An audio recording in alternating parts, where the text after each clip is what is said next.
So we start our Tuesday show with this. So I'm from one of these cities in America that has been title starved, Seattle. Okay, so I grew up as a kid, and University of Washington, won a Rose Bowl. Seahawks didn't do anything. Mariners didn't do anything. All I had, my entire life, until I was like 45 years old, all I had was one Sonics championship in the 70s. I can remember it. It was red hot and green hot and smoking. Green was the team colors. Freddie Brown, Gus Williams, John Johnson, Lonnie Shelton, Lenny Wilkins, the coach, Marvin Webster, Jack Sikma. You remember that when you have one. Some of you people from Boston, New York, LA, you've got all these titles. But for most of us, we're title starved. And when you get a title, finally, when you get a little taste of it, you binge on that team because it's all you've ever had. Kansas City's one of those towns. They don't got a lot of championships. And in the last 30 years, not a lot of championships. So this year they got a little taste. We gave them a little morsel. They got, delicious. Now they're binging. Now they're gorging. Now they can't stop talking about it. Chris Jones just signed a new contract. He's got them lined up for 7 more parades. I swear to God, listen to this. Oh, you just give them a little morsel of food and it's like, honestly, it's like my dogs. I have to give them my dogs go crazy. If I just lay all the food out there, they go crazy. Professional athletes in starved cities are nuts. They're crazy. Fans are crazy. Media's crazy. They start guaranteeing. I'm reading Kansas City columnists. I win 7. And the players going to win 5. Fans are going to win 9. You give them, when these cities are starved, you give them a taste of a championship and it's just binge eating. They just can't stop. God, I'm reading Kansas City columnists. I listen to fans. I listen to talk radio. I listen to players. Folks, I'm going to give you 5 real simple reasons. They're not going to win 5. Let's start with number 1. The highest paid quarterback in the NFL, the last time they won the Super Bowl, was 1994. Steve Young. Once Mahomes starts making money, you're not going to be winning these championships. Now you're paying Mahomes and you're going to pay Chris Jones. Offensive line's going to struggle. Secondary is going to be bad. 1994 is the last time the highest paid quarterback won a Super Bowl. And your financial structure was much different back then. Now it's harder, hard cap. Number 2, his name is Lamar Jackson. When you have a well-run organization, like the Lakers when they were well-run, and you give them Kobe, and then you give them Shaq, you're playing for second place. They got a good owner.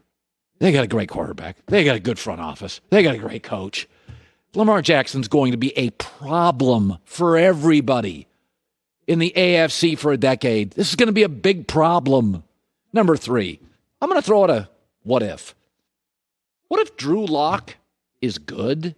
He looked good at the end of last year. Vic Fangio's the best defensive coach in that division, easily, because the other 3 coaches are offensive guys. Denver has a history of being well run. They've got 2 great defensive ends, and now they've got Noah Fant at tight end, a bunch of good young receivers, 2 good running backs. What if Drew Luck's good? Hell, what if Justin Herbert is? We like the Chargers. Here's number 4. Is Bill Belichick still alive and coaching? Because they need a quarterback. I mean, Phillip Rivers may last in Indianapolis, and Cam Newton may work in New England. But what if Belichick gets Trevor Lawrence or Trey Lance or Justin Fields? Because there's not a lot of teams that need a quarterback outside of Jacksonville. What if Belichick gets one? He's always got a plan, right? I can't start Cam early. I got a quarterback battle. They go 6-10, number 9 pick, move up with 13 of their picks. Well, what if he gets a great quarterback? And number 5 is, you do get this winning the Super Bowls thing is hard. This year, Kansas City, with a cheap quarterback, who's the best in the game, they trailed Houston 24-0, San Francisco in the 4th quarter and trailed Tennessee. They trailed in every game. They had home field advantage, and they were trailing in games. I mean, in the history of the Super Bowl, there's only 4 teams, 4 franchises ever, Pittsburgh, New England, San Francisco, and Dallas, that have 4 or more Super Bowls. This is what I'm from one of these cities. We're title starved. And then you put the plate out and you say, here you go, the championship. And we eat that and we're like, we're now starving. We start binging. We start going crazy. We can't control ourselves. We just can't control ourselves. It's like Kansas City. Take a step back, take a deep breath. Lamar Jackson, Bill Belichick, Drew Lock, highest paid quarterback. Super Bowl winning is impossible. Like, very few cities win a championship. And then 4 days later, they're like, all right, we got to get working. New York's got that. LA's got that. Boston's got that. There are these cities that they've won a lot of championships. But even well-capitalized cities like Washington is wealthy, and Philadelphia's got a lot of money, and Russell Wilson's unbelievable, and Pete Carroll's a Hall of Famer, and the Saints are well-run, and they can't get to the conference championship, and Green Bay's got Aaron Rodgers and Favre, and they've only got one in the last 15 years, and it's just really hard. Title-starved cities just don't, they just can't manage themselves. It's just too much.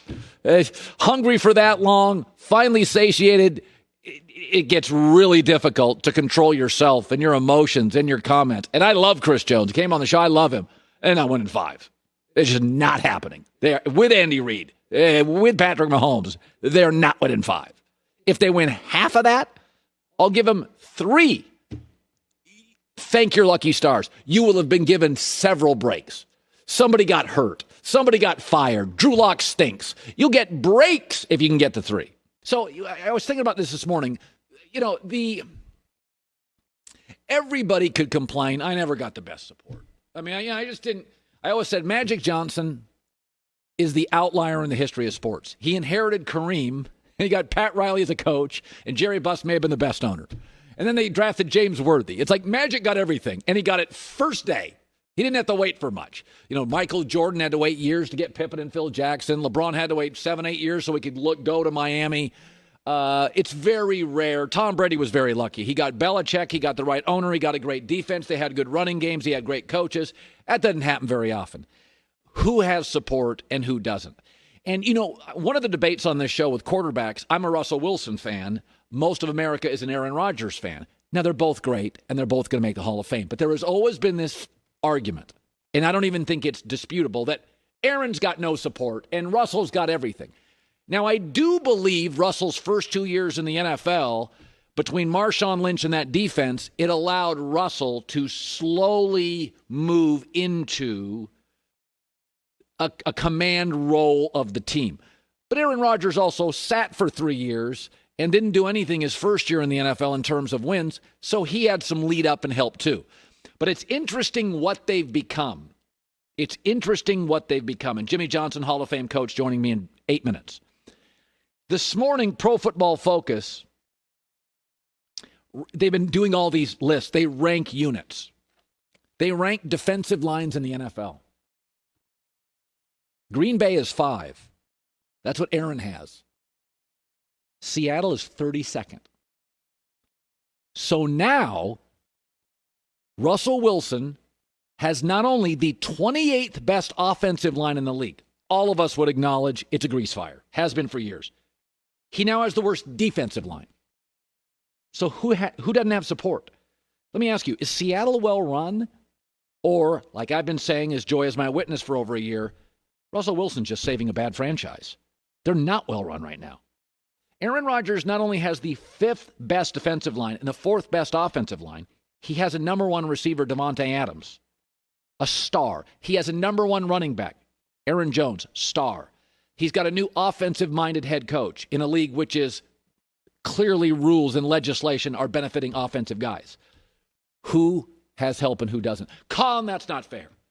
The Green Bay Packers drafted a guy who's not even going to play this year, Jordan Love, with their first pick. Oh, that's interesting, because 2 years ago, Seattle drafted running back Rashad Penny. He's a bust. He doesn't play either. 33 yards a game. No starts. But Jordan Love will not influence a single game for Rashad Penny. Has no starts as a first-round pick at running back. The position in the NFL easiest to go college to pro. By the way, last year they drafted L.J. Collier. 11 games. 3 tackles. He appears to not be able to play either. It's funny who we say have support and who doesn't have support. Aaron had more than you thought early. Russell has virtually none now. He is saving this franchise. They don't draft particularly well at the top of the draft. They can't build offensive and defensive lines. By the way, a great owner passed away. The current ownership group doesn't necessarily want it. Who's got support and who doesn't?